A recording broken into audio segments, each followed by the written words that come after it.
Hello student, welcome back to my channel Sarwan lecturer. आज का ये वीडियो क्लास 10 सामाजिक विज्ञान के लिए सबसे ज़्यादा इम्पोर्टेंट है।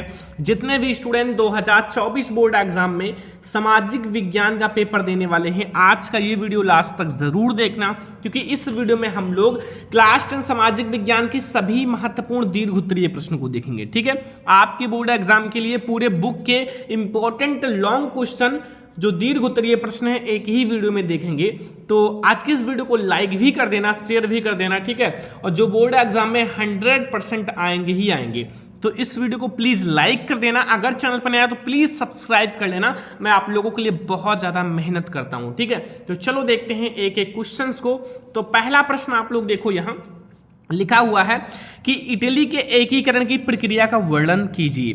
वेरी इंपॉर्टेंट है बच्चों, आपके लॉन्ग क्वेश्चन में इटली का एकीकरण आता है एंड लघु उत्तरीय प्रश्न में जर्मनी का एकीकरण आता है, ठीक है। तो दोनों इंपॉर्टेंट है। तो अब हम लोग लॉन्ग क्वेश्चन देख रहे हैं तो हम लोग समझेंगे इटली का एकीकरण, कि आखिर इटली का एकीकरण कैसे हुआ था। वेरी इंपॉर्टेंट क्वेश्चन है। तो देखो, जो इटली का एकीकरण का प्रक्रिया का आपको अच्छे से वर्णन करना है। देखो, सबसे पहले आपको यह बताना है कि 19वीं शताब्दी में इटली के एकीकरण की प्रक्रिया प्रारंभ हुई, जो निम्न प्रकार से है, ठीक है। जो 19वीं शताब्दी में जो इटली का एकीकरण हुआ था वो प्रक्रिया प्रारंभ हुई, यानी कि स्टार्ट हो गई। और जो इस प्रकार से है, हम लोग एक एक पॉइंट से समझेंगे। पहला पॉइंट, इस समय इटली अनेक वंशानुगत राज्यों व बहुराष्ट्रीय हैबसबर्ग साम्राज्य में बिखरा हुआ था। मतलब जो हमारा इटली था वो बिखरा हुआ था और हमें उसे एकीकृत करना था, उसका एकीकरण करना था, ठीक है। तो जो इस समय जो इटली है, इटली अनेक वंशानुगत राज्यों व बहुराष्ट्रीय हैबसबर्ग साम्राज्य में बिखरा हुआ था, ठीक है। यहां तक समझ में आया, कोई दिक्कत नहीं है। तो बिखरा हुआ था।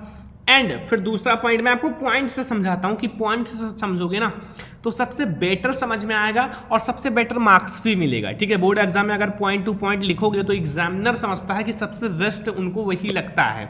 मैंने बहुत सारे एग्जामिनर से पूछा है, ठीक है। तो दूसरा पॉइंट है जो इटालवी है भाषा संपूर्ण इटली में नहीं बोली जाती थी। भाई इटली की भाषा है तो इटली की भाषा संपूर्ण इटली में बोली जानी चाहिए, क्योंकि ये इटली की भाषा है, ठीक है। एंड अनेक स्थानों पर इनके अनेक रूप प्रचलित थे।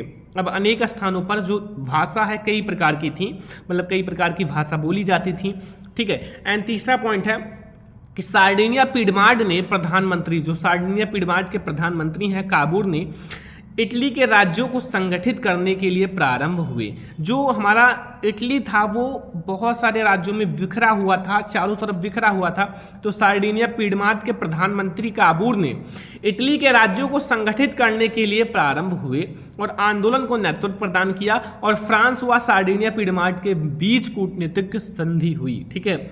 ये हमारा बहुत ज़्यादा इंपॉर्टेंट पॉइंट बता रहे हैं, ठीक है। एंड 4 नंबर पॉइंट है कि 1889 ईस्वी में सार्डिनिया पिडमार्ड ने ऑस्ट्रिया को पराजित किया और इस युद्ध में ज्यूसेफे गैरिबाल्डी के नेतृत्व में सैनिकों ने भी भाग लिया, ठीक है। सैनिकों ने भी भाग लिया। और लास्ट नंबर है 5वां नंबर पॉइंट कि 1861 में विक्टर इमैनुअल द्वितीय को एकीकृत इटली का राजा घोषित किया गया और 1870 ईस्वी में एकीकरण पूर्ण हुआ। जो 1870 ईस्वी में जो एकीकरण है वो पूर्ण हो गया था, ठीक है। तो ये बहुत ज़्यादा इंपॉर्टेंट क्वेश्चन है बोर्ड एग्जाम के लिए। बस ये 5 पॉइंट आप लोग याद रखना है इटली का एकीकरण के लिए, बस, ठीक है। ये 5 पॉइंट से आपका पूरा एकीकरण हो जाएगा। कुछ आप बनाकर भी लिख सकते हो, सामाजिक विज्ञान में कुछ आप बनाकर भी लिख सकते हो, मार्क्स आपको फुल मिलेगा। तो ये पहला हमारा क्वेश्चन था बच्चों, इटली का एकीकरण बोर्ड एग्जाम के लिए वेरी वेरी वेरी इंपॉर्टेंट है। तो अब हम लोग देखते हैं सेकंड नंबर क्वेश्चन। तो स्टूडेंट अब हमारा आता है सेकंड नंबर क्वेश्चन बच्चों, बोर्ड एग्जाम के लिए वेरी इंपॉर्टेंट है। लिखा हुआ है 19वीं शताब्दी में अंतरराष्ट्रीय अर्थशास्त्रियों द्वारा बताए गए प्रकार के प्रवाहों का व्याख्या कीजिए। मतलब जो 19वीं शताब्दी में जो अंतरराष्ट्रीय अर्थशास्त्री द्वारा बताए गए प्रवाह थे, विचार थे, उनका आपको व्याख्या करना है। My dear student, very important है। 3 विचार बताए थे, 3 प्रवाह बताए थे, जो मैं आपको अभी बताऊंगा। बहुत ज़्यादा इंपॉर्टेंट ये क्वेश्चन है। आपसे रिक्वेस्ट है कि जितने क्वेश्चंस बता रहे हैं तैयार कर लेना, ठीक है। जितने अच्छे से तैयार करोगे उतना ज़्यादा मार्क्स आएगा। देखो, अंतरराष्ट्रीय आर्थिक विनिमयों में 3 तरह की गतियों या प्रवाहों तथा 3 प्रकार की गतियों के भाषा जो भारत और भारतीयों से संबंधित है। 3 प्रकार की जो हमारी गतियां हैं या प्रवाह हैं वो भारत से संबंधित हैं, भारत से जुड़ी हुई है। ठीक है, तो का नंबर हम लोग देखते हैं बच्चों, अंतरराष्ट्रीय आर्थिक विनिमय में 3 तरह की गतिविधियों का प्रवाह। सबसे पहले देखो, अर्थशास्त्रियों के द्वारा अंतरराष्ट्रीय आर्थिक विनिमय की 3 प्रकार की गतियों अथवा प्रवाहों का उल्लेख किया गया है, इस प्रकार से है। देखो, पहला व्यापार का प्रवाह, अंतरराष्ट्रीय जो अर्थशास्त्री ने बताया था, व्यापार का प्रवाह पहला हमारा प्रवाह है, पहला विचार है, वो समझते हैं। ठीक है, तो व्यापार का प्रवाह का मतलब होता है कि पहला प्रवाह जो होता है व्यापार पर होता है। देखो, किसी देश में व्यापार जितना ज़्यादा होगा, बिजनेस जितना ज़्यादा होगा, वो उतना ही ज़्यादा अमीर होगा, उतना ही ज़्यादा रिच होगा। तो पहला जो प्रवाह है वो व्यापार पर होता है और 19वीं शताब्दी में यह प्रवाह मुख्य रूप से वस्तुओं, कपड़ा, गेहूं आदि के व्यापार तक ही सीमित था। अब उस समय यही सारी चीज़ें ज़्यादा होती थी, कपड़ा हुआ, गेहूं हुआ, अनाज हुए, ये सब ज़्यादा होते थे। ठीक है, डिजिटल इंडिया नहीं था, तो उस समय इन्हीं सब का व्यापार किया जाता था। तो व्यापार का प्रवाह हमारा पहला है जो हमारे अंतरराष्ट्रीय अर्थशास्त्रियों ने बताया था। दूसरा हमारा बच्चों है श्रम का प्रवाह, मतलब श्रम का मतलब होता है कार्य, ठीक है, काम करने का प्रवाह। तो दूसरा प्रवाह है श्रम का प्रवाह कहलाता है, जिसमें लोग काम या रोजगार की तलाश में एक स्थान से दूसरे स्थान को जाते हैं। ठीक है भाई, काम नहीं मिलेगा तो उनके घर खर्चा कैसे चलेगा, उनको पैसे कैसे मिलेंगे, तो काम यानी कि श्रम का प्रवाह का मतलब होता है, दूसरा हमारा जो प्रवाह है वो श्रम का प्रवाह है, कार्य का प्रवाह, जिसमें लोग काम या रोजगार नहीं रहेंगे, बेरोजगार रहेंगे तो काम कैसे चलेगा, तो रोजगार की तलाश में एक स्थान से दूसरे स्थान को जाते हैं। तो तीसरा हमारा पॉइंट है पूंजी का प्रवाह। तो पूंजी का मतलब होता है, तीसरा पूंजी का प्रवाह कहा जाता है। इस प्रवाह के अंतर्राष्ट्रीय पूंजी को कम या अधिक समय के लिए दूर स्थित क्षेत्रों या बाहर के देशों में निवेश कर दिया जाता है। ठीक है भाई, आपको पूंजी का प्रवाह करना है तो मतलब तीसरा प्रवाह यही है कि पूंजी का प्रवाह कहा जाता है। और इस प्रवाह के अंतर्गत पूंजी कम या अधिक समय के लिए दूर स्थित क्षेत्रों या बाहर के देशों में निवेश कर दिया जाता है। ठीक है, तो ये 3 हमारे हैं जो 19वीं शताब्दी के अंतर्राष्ट्रीय अर्थशास्त्रियों द्वारा बताए गए थे। व्यापार का प्रवाह, श्रम का प्रवाह, पूंजी का प्रवाह। आप हेडिंग याद रखना, फिर आपको नहीं आता तो बनाकर लिख देना, कुछ भी लिख देना, आपको नंबर मिल जाएगा। ठीक है, तो अगर आप याद कर लेते हो तो आपके लिए गोल्डन चांस है बोर्ड एग्जाम में नंबर ज़्यादा लाने का, तो याद करने की कोशिश करना, याद हो जाए तो बहुत अच्छी बात है। तो ये हमारा सेकंड लॉन्ग क्वेश्चन है, सारे सॉल्यूशन के साथ मैं आपको समझा रहा हूँ बहुत अच्छे से, सॉल्व में सॉल्यूशन बहुत अच्छे से समझा रहे हैं। तो अब हम लोग देखते हैं तीसरा मोस्ट इंपॉर्टेंट क्वेश्चन। तो माय डियर स्टूडेंट, अब हम लोग देखते हैं तीसरा नंबर इंपॉर्टेंट क्वेश्चन, मतलब जो हमारा थर्ड मोस्ट इंपॉर्टेंट क्वेश्चन है। ठीक है, कि मृदा अपरदन से क्या अभिप्राय है। जो मृदा अपरदन होता है, जिसमें भूमि का क्षरण होता है, तो मृदा अपरदन से क्या अभिप्राय है और मृदा अपरदन के लिए उत्तरदायी कारणों का वर्णन करो। आखिर जो हमारा मृदा अपरदन है वो कैसे होता है, किस तरह से होता है, कारण बताओ। ठीक है, कारण के साथ आपको समझाना है भाई मृदा अपरदन को।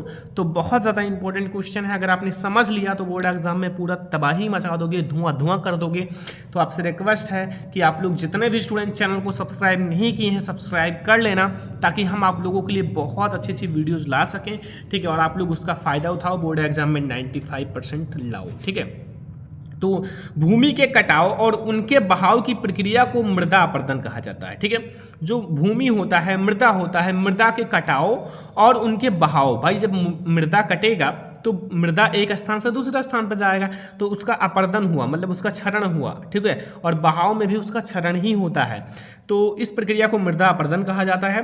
और मृदा के बनने और अपरदन की क्रियाएं जो आमतौर पर साथ साथ चलती हैं। ठीक है, जो मृदा होता है, मृदा बनता भी रहता है साथ साथ, और उसकी अपरदन की क्रियाएं भी होती रहती हैं। ठीक है, किंतु विभिन्न मानवीय क्रियाओं से मृदा अपरदन तेजी से होने लगते हैं। भाई विभिन्न जो मानव के द्वारा किए गए कार्य हैं उसके द्वारा जो मृदा अपरदन है वो तेजी से होने लगता है। पहला, भौतिक कारक क्या है, भौतिक कारण क्या है भाई मृदा अपरदन का। मृदा अपरदन के लिए उत्तरदायी मुख्य भौतिक कारक निम्नलिखित है। पहला, ढाल वाली भूमि पर अपरदन समतल भूमि की अपेक्षा ज़्यादा होता है। भाई जो ढाल वाली भूमि होता है, अगर ऐसे ढाल है तो भाई वहाँ मृदा नीचे नीचे धीरे धीरे नीचे जाएगा ना, तो वहाँ अपरदन होगा ही ज़्यादा।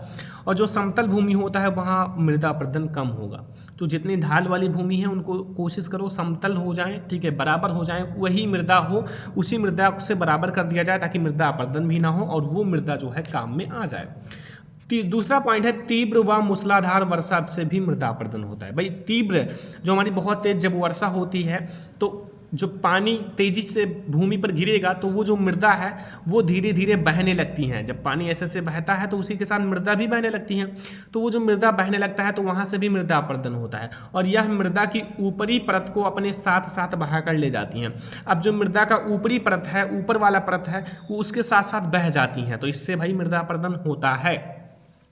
तीसरा पॉइंट है पवन जब आंधी आती है, जो पवन है यानी कि हवा से जब आंधी आती है तो भी मृदा अपरदन होता है। तो भाई देखो सिंचाई से भी मृदा अपरदन होता है, भौतिक कारक यानी कि मूसलाधार वर्षा भी से भी मृदा अपरदन होता है, तेज हवा चलेगा आंधी आएगा तो भी मृदा अपरदन होता है, और ढाल क्षेत्र जो भूमि होता है, खेत होता है, वहाँ से भी मृदा अपरदन होता है। ये कुछ भौतिक कारक हैं। अब मानव द्वारा जो किए गए कार्य हैं उसके द्वारा मृदा अपरदन देखो, मानवीय कार्य जो मानव के द्वारा किया गया कार्य है जिससे मृदा अपरदन होता है। निम्नलिखित कुछ मानवीय कारक भी मृदा अपरदन के लिए उत्तरदायी हैं। मृदा अपरदन के लिए कुछ मानवीय कारक भी उत्तरदायी हैं, वो हम लोग समझते हैं एक एक पॉइंट को अच्छे से, ताकि आप लोग बोर्ड एग्जाम में धमाका करो। ठीक है, तो चलो देखते हैं मानवीय अपरदन।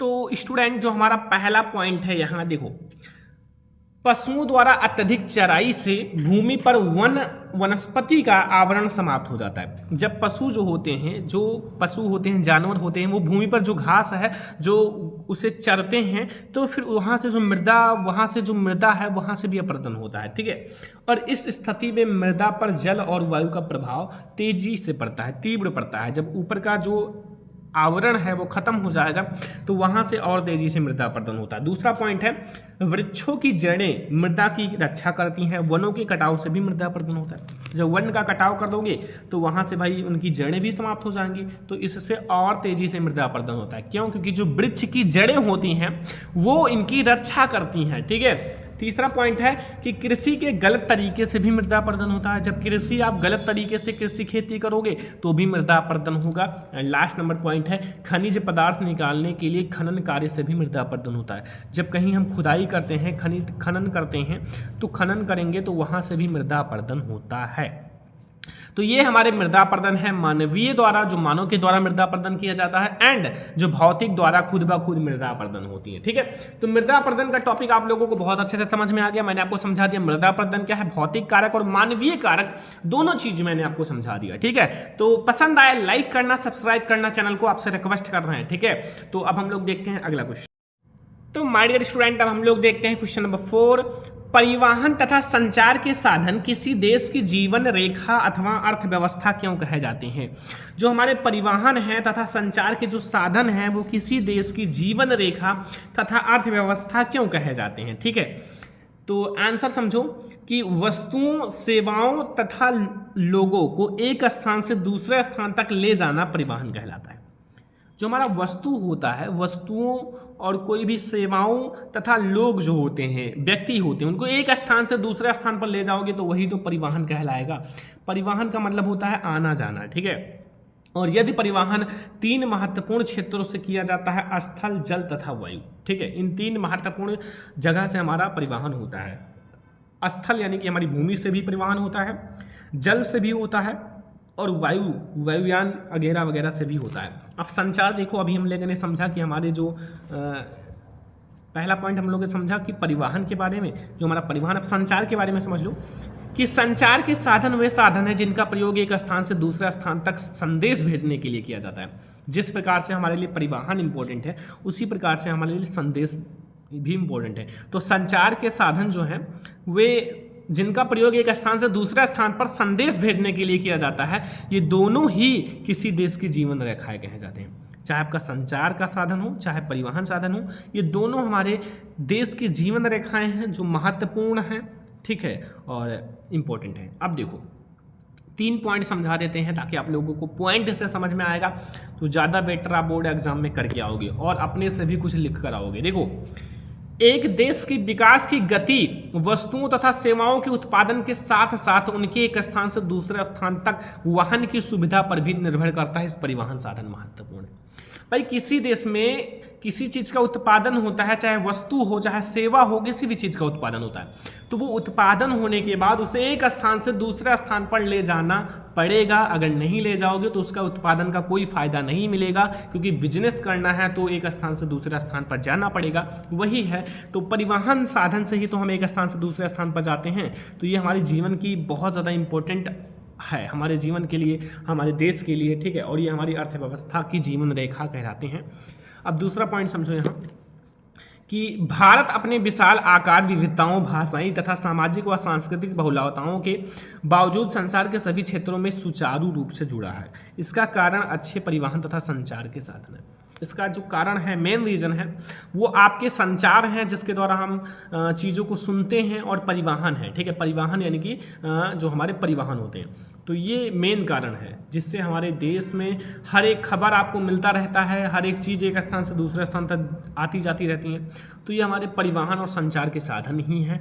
और तीसरा देखो, युद्ध के समय इस साधनों का महत्व तो बढ़ जाता है। इसके द्वारा सारा देश सेनाओं की सहायता कटिबद्ध हो जाता है। हथियारों, गोला बारूद तथा सरद पहुंचाने का काम आसान हो जाता है। भाई खबर भी आपको मिलता रहता है संचार के द्वारा, और वस्तुओं को भी एक स्थान से दूसरे स्थान पर पहुंचाया जाता है। युद्ध के समय इनका जो वैल्यू है, जिसे कहते हैं वैल्यू, वो बहुत ज़्यादा बढ़ जाता है, ठीक है। तो ये क्वेश्चन नंबर 4 तक आपको समझ में आ गया ना, बहुत अच्छे से। भाई परिवहन तथा संचार के साधन बहुत ज़्यादा इंपॉर्टेंट है। अब हम लोग नागरिक शास्त्र का बहुत ज़्यादा इंपॉर्टेंट क्वेश्चन देखते हैं, क्वेश्चन नंबर 5। सारे क्वेश्चंस आपको कंप्लीट कर लेना है। अभी मैं आपसे रिक्वेस्ट कर रहा हूँ, बाद में तो भाई रिक्वेस्ट नहीं करेंगे। जब पेपर में जाओगे तो कहोगे सर ने कहा था अगर मैं पढ़ लेता तो टॉपर बन जाता, तो हम पास हो जाते, तो हमारे 85% आ जाते। मतलब सोचना ही सोचना पड़ेगा, क्योंकि नंबर कितने भी आ जाएं और आप सोचो कि काश थोड़ा और पढ़ लेते तो इतना आ जाता। सारे की ये प्रॉब्लम है, आपकी ही नहीं, सारे का। तो लोकतंत्र की किस तरह उत्तरदायी, जिम्मेवार और वैध सरकार का गठन करता है? ये बहुत ज़्यादा इंपॉर्टेंट क्वेश्चन है, हर साल बोर्ड एग्जाम में आता है कि जो लोकतंत्र है, लोकतंत्र किस प्रकार उत्तरदायी, जिम्मेवार और वैध सरकार का गठन करता है, ठीक है। ये आपको बताना है। देखो, लोकतांत्रिक व्यवस्था उत्तरदायी, जिम्मेवार वह वैध सरकार का गठन करती है। निम्न तथ्यों से समझा जा सकता है, निम्न रूपों से समझा जा सकता है। एक एक को हम लोग समझेंगे। पहला, स्वतंत्र और निष्पक्ष चुनाव। जो स्वतंत्र और निष्पक्ष चुनाव, देखो सभी लोकतांत्रिक देशों में एक निश्चित अवधि के बाद चुनाव कराए जाते हैं। भाई सारे देश में चुनाव कराए जाते हैं। अगर एक लोग जीत जाते हैं तो कुछ समय के बाद फिर से चुनाव होता है, और फिर कौन जीतता है वो जनता के ऊपर निर्धारित होता है। तो सभी लोकतांत्रिक देशों में एक निश्चित अवधि के बाद चुनाव कराए जाते हैं। ये चुनाव निष्पक्ष होते हैं और सभी दल स्वतंत्र रूप से अपने जिम्मेवार को खड़ा करते हैं। सभी दल अपने जिम्मेवार या उम्मीदवारों को खड़ा करते हैं, ठीक है। उम्मीदवारों को खड़ा करेंगे ताकि वो चुनाव में लड़ें और जीतें, हारें, जो भी होगा। जनता इन्हें मत देती है और प्रतिनिधि जनता के प्रति उत्तरदायी भी होती है। अब देखो, जो प्रतिनिधि जनता के प्रति उत्तरदायी होगा उन्हें ज़्यादा मत मिलेगा। जो मतलब जनता जिसे चाहे उसे बना सकती है, जिसे चाहे उन्हें बिगाड़ भी सकती है। तो जनता के हाथ में बहुत बड़ी शक्ति होती है। जो सरकार को बनाता बिगाड़ता जनता के द्वारा ही होता है, ठीक है। अगला देखो पॉइंट, सेकंड नंबर पॉइंट देखो, कानून पर खुली चर्चा। लोकतांत्रिक देशों में जो सरकार होता है, जो भी कानून बनाती है सरकार, जो भी कानून बनाती है, ठीक है, वह एक लंबी प्रक्रिया के बाद बनता है। मतलब जो देखो, कोई भी चीज़ आसान नहीं होता है, ठीक है। अब लोकतांत्रिक देशों में जो सरकार होती है, सरकार जो भी कानून बनाती है एक लंबी प्रक्रिया के बाद बनता है। लोगों को लगता है ये तुरंत कानून बन गया, ये तुरंत अधिकार लॉन्च हो गया, ये तुरंत नोटबंदी हो गया, लेकिन नहीं। ये सब प्रक्रियाएं बहुत लंबी चलती हैं, बहुत ज़्यादा इस पर बातचीत किया जाता है, तब ये सब होता है। और उस पर पूरी बहस तथा विमर्श किया जाता है। उस पर पूरी बहस किया जाएगा, अच्छे से बात किया जाएगा, विमर्श किया जाएगा, तो उसे जनता के समक्ष रखा जाता है। तब उसे जनता के समक्ष रखा जाता है, तब उसे जनता को पता चलता है, जब वो लीक होता है, बताया जाता है सरकार के द्वारा कि आज नोटबंदी हो गया 12 बजे। तो ये सारी चीज़ें इंपॉर्टेंट पॉइंट मैं आपको बताता हूँ। तीसरा पॉइंट समझो, अधिकार यानी कि सूचना का अधिकार। लोकतांत्रिक देशों में नागरिकों को सरकार तथा कामकाज के बारे में अधिकार प्राप्त होता है। मतलब जो लोकतांत्रिक देश होते हैं, लोकतांत्रिक देशों में जो नागरिक होते हैं, नागरिकों को सरकार कामकाज के बारे में अधिकार प्राप्त होता है। तो सूचना अधिकार में भाई कामकाज का अधिकार जो है उसको प्राप्त होता है, उसकी जानकारी मिलती है, ठीक है। ये सूचना अधिकार के अंतर्गत आता है। अभी हमारे और भी पॉइंट है शायद, देख लेते हैं। इसी में एक पॉइंट और है स्टूडेंट, एक पॉइंट है ये कि जवाबदेह सरकार का गठन। जवाबदेह सरकार का गठन समझ लो, लोकतांत्रिक व्यवस्था में एक ऐसा सरकार का गठन होता है, जो लोकतांत्रिक व्यवस्था होता है उसमें ऐसा सरकार का गठन होता है जो कायदे कानून को मानती हैं, जो कायदे कानून को मानती हैं और लोगों को प्रति जवाबदेह होती हैं, लोगों को जवाब देती हैं, जो भी सही है गलत है सब कुछ बताती हैं। और लोकतांत्रिक सरकार नागरिकों को निर्णय प्रक्रिया में हिस्सेदार बनाने और खुद को उनके प्रति जवाबदेह बनाने वाली कार्य विधि भी विकसित कर लेती हैं। ठीक है, तो ये हो गए हमारे बच्चों जो बहुत ज़्यादा इंपॉर्टेंट क्वेश्चन। आप लोगों को समझ में आ गया होगा कि हमारा जो लोकतंत्र है वो किस प्रकार एक जिम्मेवार, उत्तरदायी, वैध सरकार का गठन करता है। तो ये 4 पॉइंट लिख कर आना, एक भी नंबर एग्जामिनर नहीं काट पाएगा। तो अब हम लोग देखते हैं क्वेश्चन नंबर 6 जो बोर्ड एग्जाम के लिए बच्चों वेरी इंपॉर्टेंट है भाई, जो बहुत ज़्यादा इंपॉर्टेंट है। बोर्ड एग्जाम में हर बार अपना परचम लहराता है, वही क्वेश्चन मैं आपको बता रहा हूँ। ठीक है, तो क्वेश्चन नंबर 6 समझो कि भारत में विदेशी व्यापार के 3 विशेषताओं की व्याख्या कीजिए। जो भारत है, इंडिया है, उसमें जो विदेशी व्यापार होते हैं उनके 3 महत्वपूर्ण विशेषताओं का वर्णन करना। तो भारत में विदेशी व्यापार के 3 विशेषताएं निम्नलिखित है। पहला, प्राकृतिक संसाधनों का पूर्ण उपयोग। एक देश ऐसी उद्योगों की स्थापना एवं संचालन करता है जिससे उसे अधिकतम तुलनात्मक लाभ प्राप्त हो। भाई उद्योग वही अच्छा होता है जिससे आप ज़्यादा से ज़्यादा लाभ ले सको। ठीक है, और ऐसा नहीं कि 35 लाख आपने बिजनेस पे लगाया और 36 लाख लॉस हो गया ऐसा बिजनेस ना करो, जिससे ज़्यादा से ज़्यादा लाभ मिले वो बिजनेस अच्छा होता है। तो लाभ प्राप्त हो और उस बाजार में अधिक उत्पादित वस्तुओं को बेचता है जहां उसे वस्तुओं का सबसे अधिक मूल्य मिलता है। ठीक है, तो ये हो गया प्राकृतिक संसाधनों का पूर्ण उपयोग। भाई प्राकृतिक संसाधनों का उपयोग करके अच्छे अच्छे चीज़ों को बनाते हैं और उस मार्केट में उन्हें बेचते हैं जहां उनको ज़्यादा से ज़्यादा लाभ प्राप्त होता है। दूसरा पॉइंट समझ लो स्टूडेंट कि औद्योगिकीकरण को प्रोत्साहन। औद्योगिकीकरण का प्रोत्साहन विदेशी व्यापार के माध्यम से देशों में उद्योग धंधे को विकसित करने के लिए आवश्यक उपकरण, कच्चा माल व तकनीकी ज्ञान सरलता से उपलब्ध होता है। फलतः देश में औद्योगिक विकास को प्रोत्साहन मिलता है। भाई औद्योगिक विकास को तो प्रोत्साहन मिलेगा ही, क्योंकि जितना ज़्यादा देश विकसित होगा, जितना विकास करेगा, उतना ही ज़्यादा हमारे औद्योगिकीकरण को भी प्रोत्साहन मिलेगा। ठीक है, अगला पॉइंट, तीसरा नंबर पॉइंट हमारा है स्टूडेंट यहाँ कि अंतर्राष्ट्रीय सहयोग एवं सद्भावना में वृद्धि। विदेश व्यापार, जो विदेशी व्यापार के फलस्वरूप विभिन्न देशों के नागरिक एक दूसरे के संपर्क में आते हैं। अब भाई एक देश के नागरिक दूसरे देश के नागरिक में संपर्क में आएंगे तो कुछ ना कुछ जानकारी होगा, मित्रता बढ़ेगी, सांस्कृतिक भावनाएं, सब कुछ सहयोग बढ़ेगा। तो एक दूसरे के विचार एवं दृष्टिकोण से परिचित होते हैं, तो एक दूसरे से परिचित होते हैं, उनकी सांस्कृतिक सहयोग विश्वास में वृद्धि होती है, उनके विश्वास में भी वृद्धि होती है। तो ये 6 हमारे मोस्ट इंपॉर्टेंट लॉन्ग क्वेश्चंस हैं। और भी क्वेश्चंस आप तैयार कर लेना, क्योंकि मैंने आपको जो बहुत ज़्यादा इंपॉर्टेंट है वो बता दिया है, और भी वीडियोस लाई जाएंगी। तो ये हमारे हैं क्लास 10 सामाजिक विज्ञान के महत्वपूर्ण दीर्घोत्तरीय प्रश्न। आज का ये वीडियो अगर आपको पसंद आया हो तो दिल से एक लाइक कर देना, और आपसे छोटी सी रिक्वेस्ट है, चैनल को सब्सक्राइब कर लेना। ठीक है, और इस वीडियो को इतना ज़्यादा शेयर करना कि मैं आप लोगों को अच्छे से और भी वीडियोस दे सकूं। तो चलो इस वीडियो को लाइक शेयर एंड सब्सक्राइब कर देना। तो चलो मिलते हैं नेक्स्ट इंपॉर्टेंट वीडियो में, तब तक के लिए जय हिंद।